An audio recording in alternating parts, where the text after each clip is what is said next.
Bismillahirrahmanirrahim. Solat ini satu perkara yang sangat penting dalam kehidupan kita harian. Apatah lagi kalau kita nak mendirikan rumah tangga.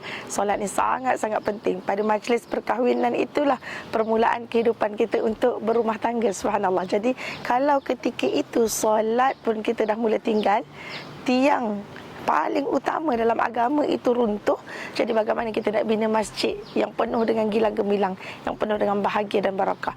Jadi perkara pertama yang perlu diambil tahu adalah, saya kira kalau bab makeup ni, ya, orang-orang perempuan ni, terutamanya pengantin ni, dia suka makeup sebab satu dia nak cantik, dan makeup ni sebab apa kita tak boleh nak tinggalkan, sebabnya dia kos dia tinggi. Kalau dah makeup lepas tu padam, makeup lagi semula, jadi kena bayar lebih kan. Cantik pun dah hilang dah sebab dah padam balik makeup tadi kan. Yang ketiganya adalah disebabkan renyah masa. Nak makeup yang kali kedua tu ambil masa, sedangkan kita nak photoshoot sana sini, rata-rata tempat kita nak cover, kita nak baring, kita nak melompat, semua ada yang kita nak bawa waktu tu. Tapi sebenarnya ada perkara yang bila kita buat itu meruntuhkan, menghilangkan barakah dalam perkahwinan, iaitu solat terutamanya. Jadi pesanan ustazah paling penting adalah para pengantin ni, sebelum pada majlis tu lagi dia dah plan dah. Kena ada planning dalam hidup ni, kena merancang sebaik-baiknya. Jadi plan dia pukul berapa dia nak muncul ketika majlis perkahwinan tersebut. Selalunya dia ambil waktu 12.1, waktu yang sangat crucial, sangat kritikal. Ketika tu takkan pergi 12 sampai 1-nya. Lepas tu kita akan drag.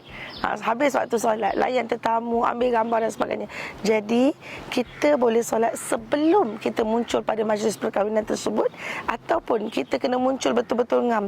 Katalah 12 sampai 1. Okey, mungkin drag sikit 1.5. Lepas pada tu kita dah masuk kembali ke bilik persalinan, tanggalkan makeup semua, ambil uduk sempurna dan solat sempurna.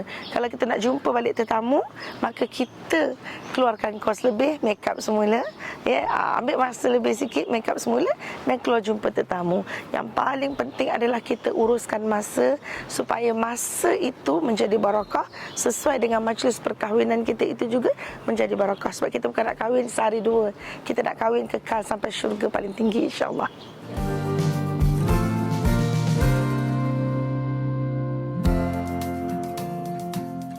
Seseorang tu bila dia nak make up, katalah dia dah ambil uduk, kemudian baru dia make up, boleh, tidak ada masalah, harus hukumnya. Tapi syaratnya adalah dia kena pastikan setiap bahan make up itu daripada ingredients yang bagaimana, bahan-bahan dia macam mana, bahan dia suci, bersih, halal.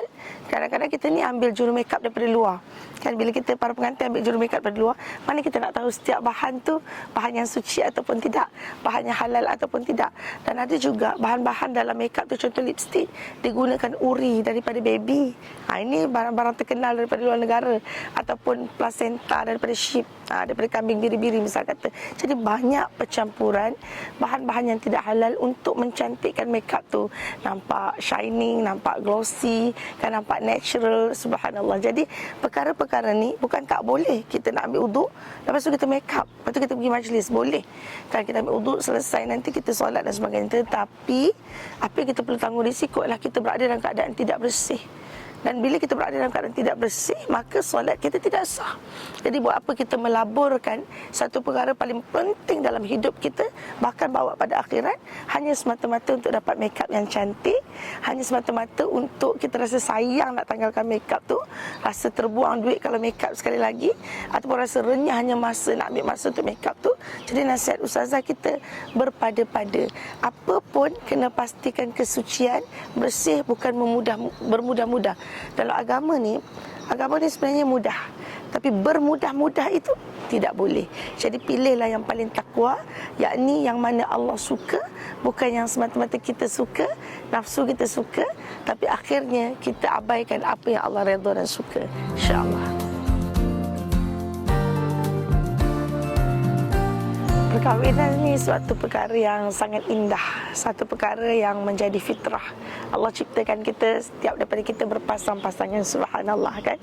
Tetapi perkahwinan ini juga sebenarnya satu medan ibadah. Bila kita berkahwin, bukan sebab kita takut zina, kita berkahwin sebab kita suka seseorang, kita berkahwin sebab harta, tidak. Tapi kita berkahwin itu semata-mata sebagai ibadah kepada Allah.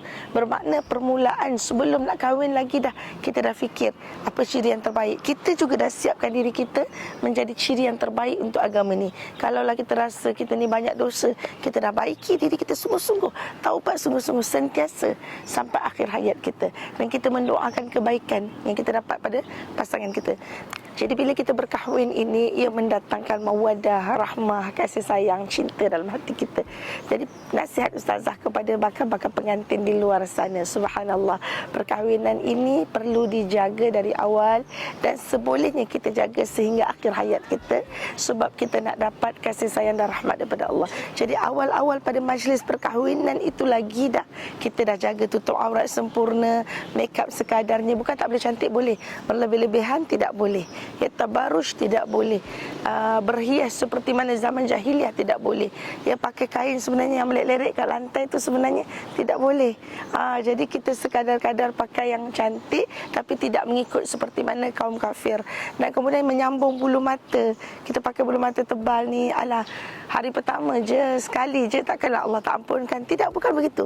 Pada ketika itulah kita kena takwa. Pada ketika itulah kita kena tahu beza. Boleh tak kita nak sambung bulu mata palsu? Tak boleh, hukumnya haram. Ataupun kita cukur alis kita ni nak bagi nampak cantik dan sebagainya, tak boleh juga sebenarnya. Jadi jangan kita menggadaikan agama hanya untuk satu hari majlis perkahwinan yang pada ketika itu membuka banyak ruang-ruang derita pada masa akan datang. Kita tidak tahu yang sepatutnya majlis perkahwinan kita itu dihadiri oleh para malaikat. Majlis perkahwinan kita itu didoakan oleh para malaikat, orang-orang soleh. Tetapi pada ketika itu dipenuhi dengan banyak perbuatan-perbuatan maksiat yang menjadi tetamu-tetamunya adalah syaitan dan iblis yang merosakkan rumah tangga. Jadi hati-hati supaya kita berada dalam landasan yang betul dan kita berada dalam keadaan takwa, dan perkahwinan itu menjadi indah sampai syurga, insya-Allah.